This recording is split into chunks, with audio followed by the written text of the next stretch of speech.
UFC 321. It's a heater. Tom Aspinall taking on Gane. I'm going to be breaking down every single fight on the entire card from the first fight of the night all the way to the main event of the evening of Tommy Aspinall. Tommy Aspinall. Ladies, we don't have to fight over me. You know what I'm saying? I'm going to start with the first fight. As you can see beside me, we have Jacqueline Amorim versus Mizuki. That's her whole name, is Mizuki.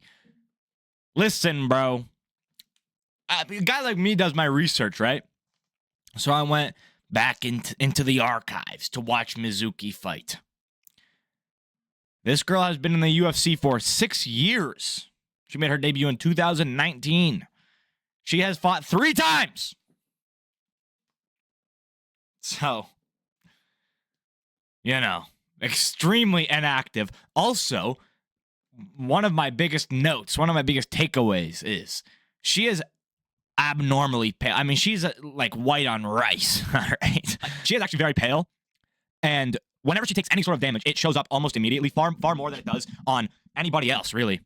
Like, noticeable amounts of damage. I apologize. I'm really trying to fix my microphone here. I think it's in a good spot now. Noticeable amounts of damage from anything. You know, one leg kick shows up with red marks. A knee to the body makes her entire stomach red. Like, she's very...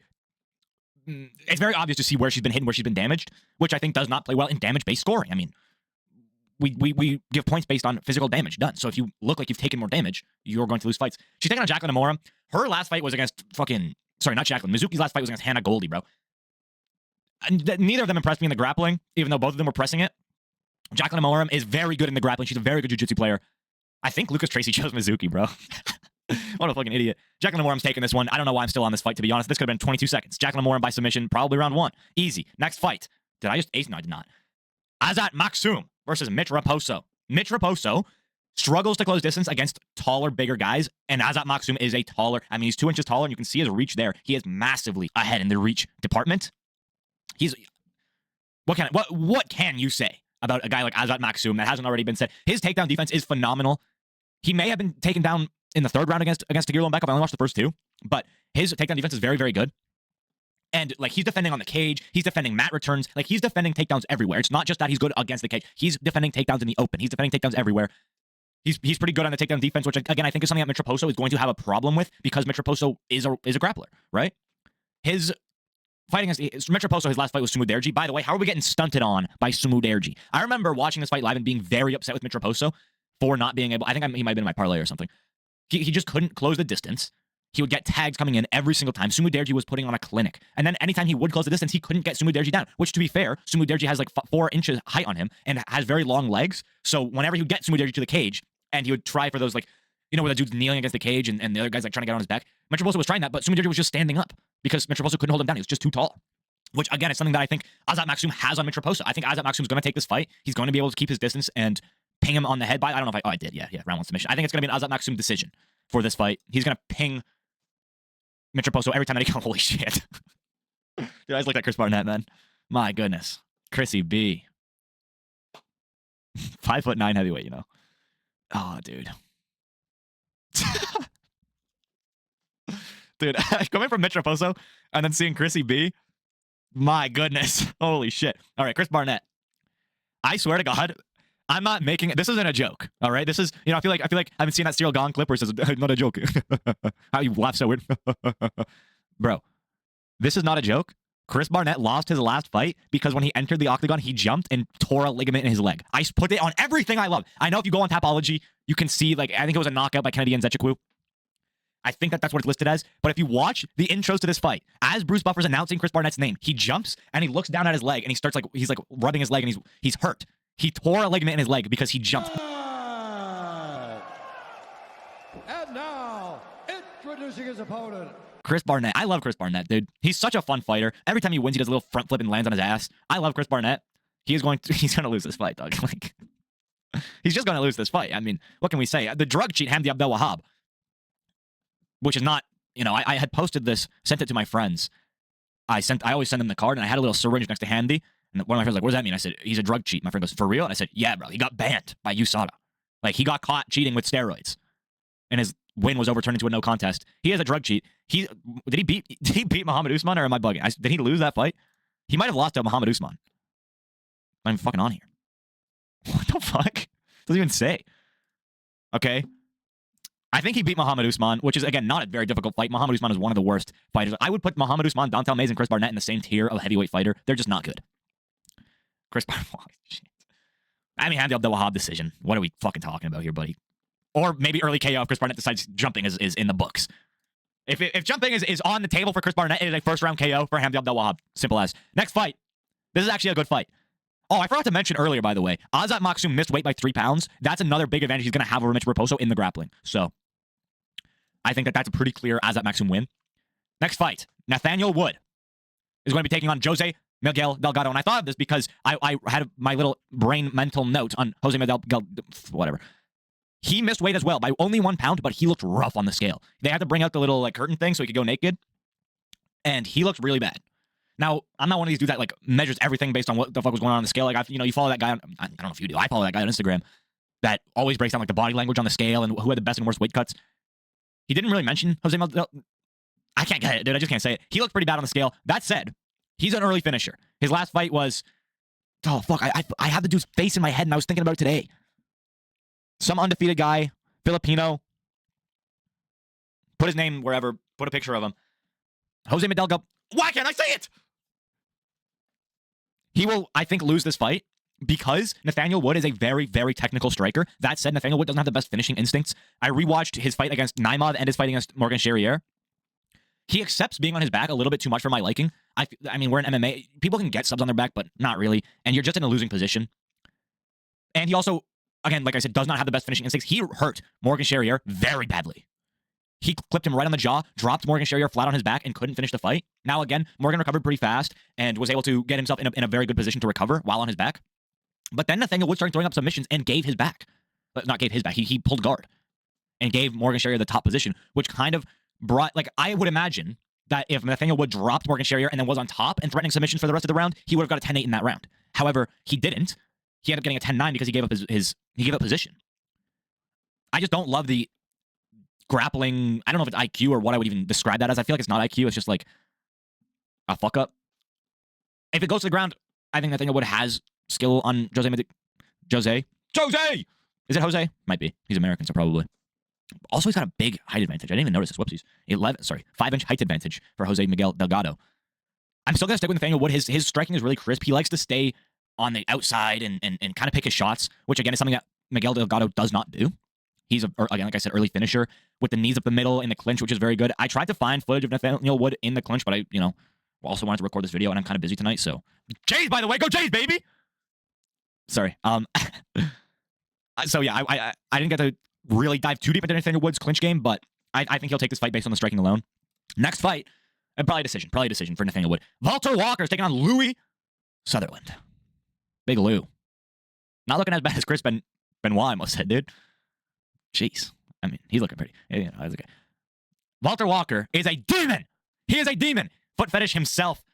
We're going, I mean, I don't have that much to say about this fight. Louis Sutherland coming off the regional scene making his debut. He's supposed to fight maybe 320. You're 20. Maybe he was supposed to fight at 320, but his fight it was against Junior Tafa, or that was probably in Perth, actually. He was supposed to fight in Perth. Walter Walker was supposed to fight in Rio against Muhammad Usman. Muhammad Usman tests positive for drugs. Junior or Justin Tafa, whichever one, pulls out due to injury. These two end up matched together. Walter Walker is a demon. He's going to take the heel of Louis Sutherland, I'd imagine, in the first round. I keep forgetting to put my goddamn parlay on. Oh, no, I didn't. I put a same game parlay. I put Walter Walker by submission and under 1.5 rounds. That's a crazy line to me. I don't think this fight's going even a round. I don't think this fight's going to the end of the first round. It'll be a first round submission. Anyways. Walter Walker is going to take this fight by heel hook submission. He's just fucking filthy with heel hooks. He came to the ceremonial weigh-ins wearing a heel around his neck. I would be remiss. I don't know why I use big words. I don't know what they mean. I would be shocked if Walter Walker didn't come out here looking for another heel hook submission. I feel like this is an easy target. I mean, look at that fucking ankle of this guy. This dude has a prime arm slot in his ankle for a heel hook, all right? Next fight. Ludwig Klein is taking on Mateusz Rambecki. This is a really good fight, bro. Honestly, these prelims are pretty stacked. Why does Saudi... I mean, I know why Saudi always gets their good shit, but this is a really good fucking fight. Ludwig Klein got mauled in his last fight by Mateusz Gamrot, and now he's taking on another Mateusz Rambecki. Rambecki is a dog. He's a marauder. He is actually the definition of a marauder, dude. He's a dog in there. He goes to war every single fucking fight, which I like a lot. He consistently he puts up fight of the year contenders. I thought he had the fight of the year last year against who's the caveman guy? Why can I think of his name? Oralby. Mikdebek Oralby. He put up fight of the year, in my opinion, against Mikdebek Oralby last year. Why do I keep saying it? Why do I keep saying that? And then this year, he fought Chris Duncan. Took a lot of damage in that fight. I'm surprised he's back so soon. I don't even know when that was. I'm acting like that was recently. I don't think it was, but he took a lot of damage in that fight. He didn't quite get the decision, even though I thought he did, bro. I think it was maybe a little bit of a robbery, if you ask me, but it's all right. This guy's a fucking dog. He's really fun to watch. Can I be honest with you? I think that he robbed Oralby and then got robbed by Chris Duncan. So Chris Duncan will likely get robbed in his next fight based on pattern recognition. I am a crow. Mateusz Trambecki, I think that he can drag anybody into deep waters. But Ludovic Klein has a big reach advantage, a big height. 6.5-inch reach. What is that? 5.5-inch height. 4.5-inch height, my fault. Leg reach, Same height, though, actually. Anyways. I think Ludovic Klein might take this fight, but this is a really hard one to predict because Trambecki gets into brawls and wars every single time he fights, and if you're not prepared for that, dude, you're going down. And I didn't think Chris Duncan was prepared for that. He's shown to be a little bit chinny. But I was wrong. I'm going to take Ludovic Klein on this one, but don't be surprised if Mateusz Trambecki gets a very close, razor-close decision from a dogfight. Next fight, Ikram Aliskerov versus Jung Young Park. I love this fight also. Holy shit. Aliskerov, honestly, bit inactive for my taste. He got knocked out by Robert Whittaker a while ago, and he's been back like one time since then. He fought Andre Muniz, old man Andre Muniz. It was in April. It wasn't that long ago, but I feel like the Robert Whittaker fight was forever ago. Was that? Actually, that might have been in Abu Dhabi last year. No, it wasn't. It was a fight night headliner. Am I bugging? I don't know. It doesn't matter. He's only fought twice in recent memory, whereas Jung Young Park has fought also twice in recent memory, but he's looked a lot more impressive. He mauled Nurdayev in Baku. I just rewatched this fight. He mauled him. He got eye-poked in the first round. It was a very close striking round. Then in the second round, he got eye-poked, and he got illegally kneed. Comes back from being illegally kneed with a cut right above his eye that's leading into his eye, and he can't open his eyeball, right? Comes back from that illegal knee and mauls Nurdayev for the rest of the fight. On his back the rest of the fight, destroyed him. After being illegally kneed in the second round, he has a chin on him, which strongly makes me think, and I'm picking the underdog here, Jung Young Park. I don't think Ikram, as much power as Ikram has, I don't think that he's going to chin a guy like Jung Young Park. He has an amazing chin. And he gets into these clinch situations where he lands big elbows, he lands hooks, which Ikram Aliskerov struggles with. He got chinned badly by Robbie Lawler early as well. I don't think that was in the clinch, but I vividly remember, I think maybe it was like a hook from did I say Lawler? Why do I keep calling him Robbie Lawler? From Robert Whittaker.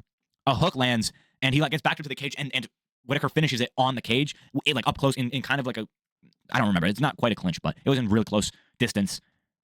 I like Jung Young Park for this. That said, he's got a 2-inch height disadvantage, 3-inch reach disadvantage, 1-inch leg reach disadvantage. I want him to take this to the ground and just maul Ikram Aliskerov on the ground. I think that he can do that. The Iron Turtle is formidable. And I really like this fight for Jung Young Park. How old is he? I guess we'll never know because they don't show it. $7 billion company. Don't show it. Don't show it. Guys, what are we doing? Don't show it. Next fight, the headliner of the prelims, Nasrat Hakparast is taking on Quillan Salkild. I don't like this at all. This should be a good fight, but I think they're pushing Quillan Salkild way too far, way too fast. Nasrat Hakparast has been around the block. He has a lot of UFC experience. Quillan Salkild has had 2 UFC fights. One of them was against Anshul Jubilee. I feel like a lot of people are kind of picking Quillan Salkild because of the hype.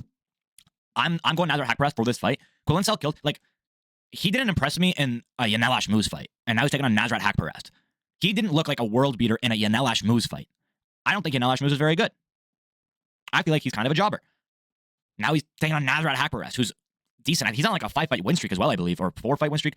Nasrat Hakparast is on his game right now, and Quillan, other than beating Anshul Jubilee in notable fashion, what has he done in the UFC? He barely beat Yanel Ashmouz.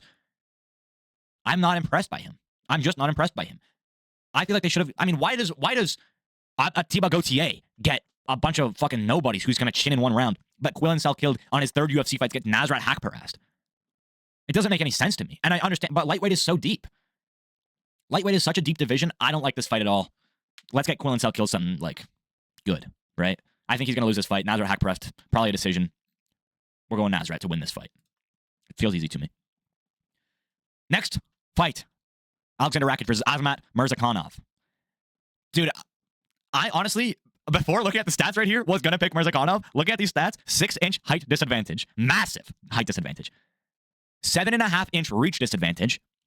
And 5-inch leg reach. Dude, if Rakic is not dumb, he will hand Azamat Mirzakhanov his first professional loss. I will say, I consistently mix up Azamat Mirzakhanov, and I thought about this at work today too. Who's that guy? I couldn't remember his name at work, though, to be fair. And I can't remember his name now. It's the Russian dude, the king of Kung Fu. He got a spinning wheel kick knockout at age 40 in UFC Macau, and he just chinned Carlos Leal in round 1. I forget his name. I think he's undefeated as well. I always mix up him and Mirzakhanov. I like Rakic for this fight. I think it's pretty simple. Rakic is coming off. He also has not fought in, as of tomorrow, as of when they fight tomorrow, he will have not fought in exactly 364 days. 1 year off of a year. No, 1 day. 1 day off of a year. He has not fought in. Not like fought in, because I know grammar. He has not fought in 1 year minus 1 day. And his last fight, he got mauled. He got destroyed by Magomed Ankalaev, which was a shit boring fight, by the way. He got picked apart. It was not a good fight. I couldn't even bring myself to go and rewatch it. I'm pretty sure it was like 25 minutes. I'm pretty sure it was a 25-minute fight. It was so fucking boring. Before that, he got finished by Yuri. Everybody does. And before that, he got, I don't remember, he lost. He was on a 3-fight losing streak. But I think this is his turnaround, man. He has every advantage going into this fight, except maybe power. But even that, he's a pretty powerful guy. But Mirzakhanov has just insane density maxing power, so I don't know. I think Alexander Rakic is going to take this fight, though. I'll give him a decision. I don't think he's going to press him that much in case he gets countered with a crazy right hand or something. Next fight. This is another banger. This is a good fight. However, I don't like either outcome of this fight, and I'll explain why. Alexander Volkov is taking on Jailton Almeida. Volkov just got robbed by Cyril Gane. You know, like, there's robberies that are like, oh, it was a close fight, and the community is pretty... The community is pretty 50-50 on it. And then there's robberies where everybody in the arena, except 2 out of the 3 judges, thought that Volkov won that fight, or lost that fight. Won that fight, I mean. Fuck. Everybody in the arena, except for 2 out of the 3 judges, thought that Volkov won that fight. I said it correct. Thought that Cyril Gane lost, I should say. I mean, that was one of the worst robberies I've ever seen. I like Volkov. He's got a massive height advantage. Other than that, they're pretty similar. I don't like this fight for him. He has shown grappling defense weaknesses. He's shown grappling weaknesses. And I was taking on one of the best jiu-jitsu players in the world. I don't like Jailton Almeida, though, I will say. I feel like he was fun, and then he got to, like, actually decent comp, and he started being very boring. I know he's coming off of a first-round finish, but, like, even that... Like, Jailton Almeida is somehow finishing fights in the first round, and I still don't find him entertaining. I just don't. And I'm not one of these dudes that hates grappling, but, like, look at this. Round 1, 2-minute submission against Romanov. Right? This was a horrible... I think this is what made me not like him, was the Derek Lewis fight. I think the Derek Lewis fight really put a bad taste in my mouth for Jailton Almeida. He's finishing fights in round 1 by submission. He's an amazing jiu-jitsu player. I just can't stand the fucking guy. And I think he'll win this fight. I think he's going to take Volkov down. I really like Volkov, man. I think he's going to take Volkov down, and he's going to sub him in a round or 2. And he's going to be fighting Tom Aspinall next, and Tom's going to fucking kill this kid. He might actually be the first UFC death. Next fight, Umar Nurmagomedov is taking on Mario Bautista. Umar's one and only loss is against Merab Dvalishvili. And it was a close fight, man. I don't believe anybody who says that they think Umar won that fight. I think you just are a Merab hater. Merab won that fight clear as day. He was emoting on him. Bro, you are not winning a fight if you're getting emoted on. I had a 49-46 Merab. I can also see a 48-47 Umar. 48-47 Merab. Umar having winning 2 rounds instead of 1. It was a really close fight, though. He put up the best performance against Merab, and he broke his hand, I think, in round 2. So that would be an interesting fight to run back. However, he has to get through Mario Bautista first, which I believe that he will do. Mario Bautista has pretty slick striking, but he's also a bit of a... can't say that word. He's also a bit of a T word. All right? I don't know. I'm not big on Mario Bautista. I think that... Who did he just fight? Patchy Mix. Like, we've seen how bad Patchy Mix is, and he wasn't able to put him away. I don't think he's going to put away Umar Nurmagomedov. If you can't put away Patchy Mix, you're not putting away Umar. I think Umar can maybe put Mario Bautista away. I'd like to see an entertaining fight from Umar. I think that Merab made the Umar fight entertaining. I don't think it was the other way around, and the fight before that was the Corey Sandhagen fight, and I thought that was really boring. He just kind of laid and prayed Corey Sandhagen, so... I don't know. I'm not a big Umar guy, but I think he'll win this fight, and I think they have to run it back with Merab. Next fight, Virna Jandiroba versus Mackenzie Dern. The people's main event! I cannot wait. I'm like locked in. She's looking right at me. I'm looking right at her eyeballs. She looks a bit like dude, she looks like Kurt Angle. Did anybody notice that? Mackenzie Dern looks a bit like Kurt Angle in this photo. Like her face, not the rest of her body, but her face, and not her hair. Just her face is Kurt Angle-esque. Anyways, Virna Jandiroba, I like both of them. I think they're both a little bit boring. Again, I'm not one of these people that hates grappling. I really like grappling exchanges. There's a really fun grappling exchange recently, but I think Mackenzie Dern, because like when you're really dominant in grappling, it's just not as fun as like back and forth grappling. It's the same with striking. When someone here's a perfect example. Like when Magomed Ankalaev is picking apart Rakic for 15 to 25 minutes, I forget, that was boring. There was barely any grappling in that fight. It was just boring because it was one-sided. I want to see back and forth, and I think this fight will have back and forth, but man, dude, I don't know. Here's the only thing that irks me about this fight. And I don't even know if I want to go. I think, yeah, whatever. The thing that irks me about this fight is one of these women is walking away with a belt, and everyone in the world knows full well that they are not the strawweight champion. Zhang Weili is I know she relinquished, but Mackenzie Dern lost to Zhang Weili. Vera Jandiroba was the only other person that Zhang Weili could have fought at strawweight, and I think Zhang Weili would have mauled her. I mean, we saw what Zhang Weili did to an Olympic wrestler in Tatiana Suarez. So, pretty good jiu-jitsu player is not beating Zhang Weili. So you look at this fight and you go, yeah, but both of them are losing to Zhang Weili, who just relinquished the title. It's not like Zhang Weili lost, you know? I don't know. I find it difficult to care about this fight. I find it difficult to think that this fight is important for the world of UFC. I mean, who else is really at strawweight, though? Other than Tatiana Suarez, who we just mentioned, maybe a Yan Xiaonan, but Jandiroba beat Yan Xiaonan, I'm pretty sure. I don't know. I like Virna. I like Mackenzie Dern. I think... Oh, I forgot to make the Chiwiwis joke. Hang on. Hey, that's whatever. It's too late. Who cares? Virna Jandiroba, I think she'll take this fight, man. I think she will take this fight, but I don't know. It could go either way. It's women's MMA, and they're both excellent jiu-jitsu players. So it's really 50-50 on that one. I'm going for Virna Jandiroba because I think it would be funny for Chiwiwis to be the champion of strawweight. Anyways, we've arrived to the main event of the evening. Tommy Aspinall, Tommy Aspinall, Tommy Aspinall, Tommy Aspinall. There's no path to victory for Ciryl Gane. I mean, listen, bro. I'm going to make a hot take here. I don't think Tom Aspinall is marketable. I don't.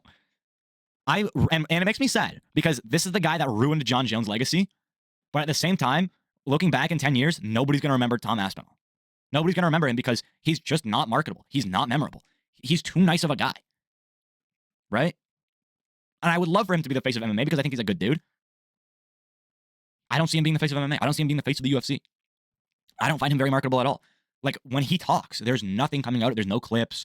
Clipping is where it's at, right? There's no, promotable moments from Tom Aspinall other than his statistics, which at the end of the day get kind of old. I'm just reading you numbers that don't really mean anything if you're not a fan of the sport already, right? To me, these numbers are amazing. To me, 148 strikes in his however many UFC fights and 8 strikes per minute. That is a good statistic. That is phenomenal. Having the most significant strikes landed per minute of any UFC fighter, even flyweights. That's remarkable. But if I'm talking to somebody who doesn't know the sport and I'm trying to get them into it, saying these statistics is not going to have them interested. They're not going to care. Oh, wow, he punched a guy 8 times in 60 seconds. And that is the highest we have to offer? It just doesn't sound good. I understand, as a fan of the sport and understanding fighting, I understand that is extremely good and remarkable. Most dudes are at 2 or 1 strike per minute. But it just doesn't sound good. He's not even landing a strike in 10 seconds. Every 10 seconds, he lands 0 strikes.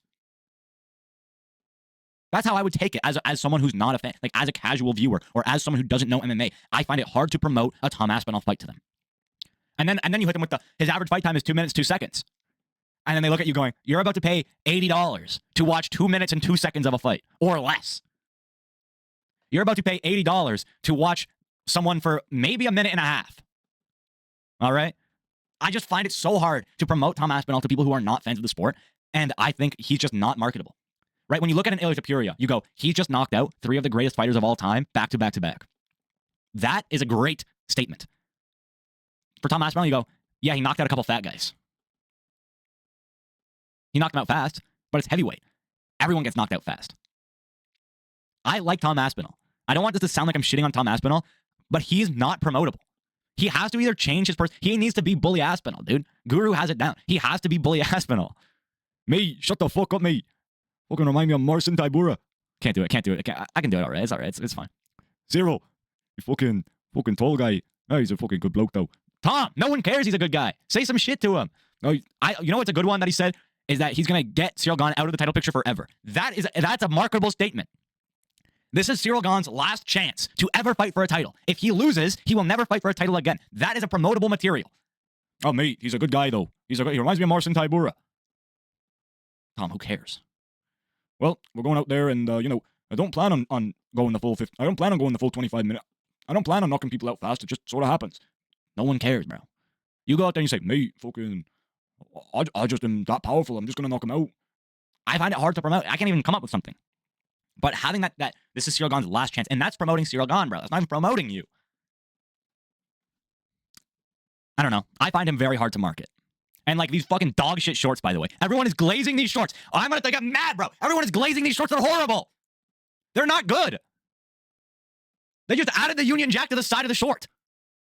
That's the only thing these are bad shorts. These are bad. All right? Pantoja had sick shorts. Valentina Shevchenko had a sick fight kit. Bro, these are horrible shorts. Nobody is buying these. Nobody is rocking these. Mate, fucking, the Union Jack on me fucking shorts, mate. I fucking give the praise to fucking England, mate. Bro. I don't even want to talk about Ciryl Gane. Dude is genuinely like, it's not a joke. I don't know why I said that. No, it's not a joke, and he starts laughing. It's weird, bro. Anyways. Bro. He's not, like, he has like 40% takedown defense. Tom Aspinall has 100% takedown accuracy. There's no path to victory for Ciryl Gane. If he stays on the feet, he's getting knocked out. He has less power. He has less speed. He's got more of an arsenal. But it doesn't matter when Tom is out of your range before you can strike back. Tom is very fast on his feet and with his hands. And he's very powerful. And on the ground, Ciryl is a low IQ and not efficient. Tom's winning this fight, period. If I sit here on Sunday day or morning or whenever, if I sit here on Sunday and I stare at this camera and Ciryl Gane is the heavyweight champion of the world, I don't even know what I'll do. I don't even know what I'll do. I can't fathom the fact that Ciryl Gane can potentially be heavyweight champion of the world. I can't fathom it. There's no way in hell on God's green earth that Tom Aspinall loses this fight. There just isn't. Now, that said, I had the same take for Amanda Nunes versus Juliana Pena 1. All right? So, it's whatever. Tom Aspinall is winning this fucking fight, bro, period. That's all. Thank you, guys so much for watching this video. If you did enjoy, hit that like button. Hit that subscribe button. See you next time. Bye-bye.